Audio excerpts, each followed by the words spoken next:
Good evening, everyone. It was a battle of two Class D powers in girls basketball in Municip tonight as the top-ranked Mustangs of the Little Five poll entertained number 3 Forest Park. And here is your welcome to Stang Nation. Took both teams a little while to get going. Bailey Downs, no. Marissa Ackerman, yes. And that was the game's first bucket about halfway through the first quarter. Then things started picking up. Marissa Immel knocks down the long jumper, 5-1 Mustangs. Here come the Trojans, Kelsey Hendrickson, Sierra Robarge, yes. And now that's a three-point play. Munising, though, still led 10-4. The combination of Immel and fellow sophomore Frankie Matson propelled the Mustangs. Immel's triple put Munising up by 13. Then a bounce pass to Matson, 2 more. A 19-7 lead in the second quarter. She had 16 points and 16 rebounds. Forest Park, though, getting some momentum. Robarge sinks the floater. Munising still led by a dozen. Time winding down in the first half. Adele Isaacson is going to get the layup. However, Immel and Matson combined for 31 points, and the Mustangs hung on to win 39-36, scoring just 5 free throws in the fourth quarter, but that was enough. Meanwhile, in Negaunee, number 2 Calumet of the Big Five poll visiting the Miners. Tristan Baranowski to Jeannie Torla, 35-33 Copper Kings after 3. Negaunee had a 12-point lead at the half, but that disappeared. To the fourth. From the outside, that's Alexa Anderson for 3. Back the other way for Brandon Sager's team, Alita Johnson, Haley Richards, Adina Anderson for 3. 36-35 Miners. Immediate response from Calumet. Leah Keelanen, Clara Locus, Alexa Anderson rattles that one in. Copper Kings back in front, 37-36, a minute into the fourth. Then Adina Anderson to Alita Johnson. That too is true. Negaunee 38-37, 6.5 minutes to go.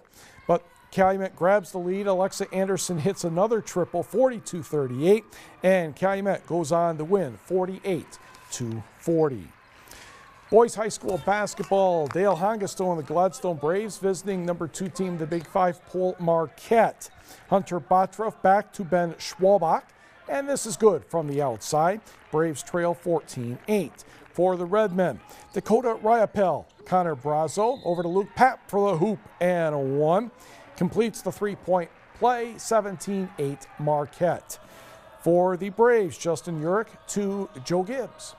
And Joe is right on the money with the outside shot. 17-10 Marquette still led. The last points in the half came more than 2.5 minutes to go in the second quarter. Veas Grazoulis a couple of free throws. He had 21 points, 9 rebounds, and 5 blocks. Marquette defeated Gladstone 46-24, and Marquette clinched the Great Northern Conference title.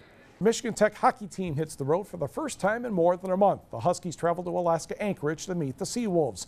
Mel Pearson's club swept the Seawolves in early November 2-0 and 3-1 at home. Even though the teams are on opposite ends of the WCHA standings, the games are equally important to both teams. Anchorage is always a tough place to play. They're a team right now battling for a playoff spot. They need points. They have a couple games in hand on their closest competition, which is Lake Superior and Alabama Huntsville, who play head-to-head this weekend. So someone is going to lose some games there, so Anchorage will look at it as their opportunity. Every point's important. Going into Mankato will be a good test for us, but first we have to take on Anchorage. They're a hard-working team, and we're on the road, so we need to find another way to get wins and just prepare for playoffs. It's exciting. I mean, we knew we had a good team going into the season, so just to get doing as well as we are right now, it's pretty exciting, but we know we still have a lot of hockey left, so we've got to keep going. Face-off Friday and Saturday is 11:07 Eastern Time from Anchorage. NMU hosts Bemidji State. And don't forget, all kinds of information is available on our website at uppermichigansource.com. Women's college basketball tonight. Ohio State just gets past Michigan 77-73. A very good night, though, for St. Ignace's Nicole Emblad. She ended up with 14 points and 15 rebounds for the Wolverines. All right. And Lexi Gussert had a pretty good night the other night, yeah, didn't that she? 20 points looked pretty good. Now we just need to get some other Spartans to start scoring. Yeah. Okay, thanks, Mike.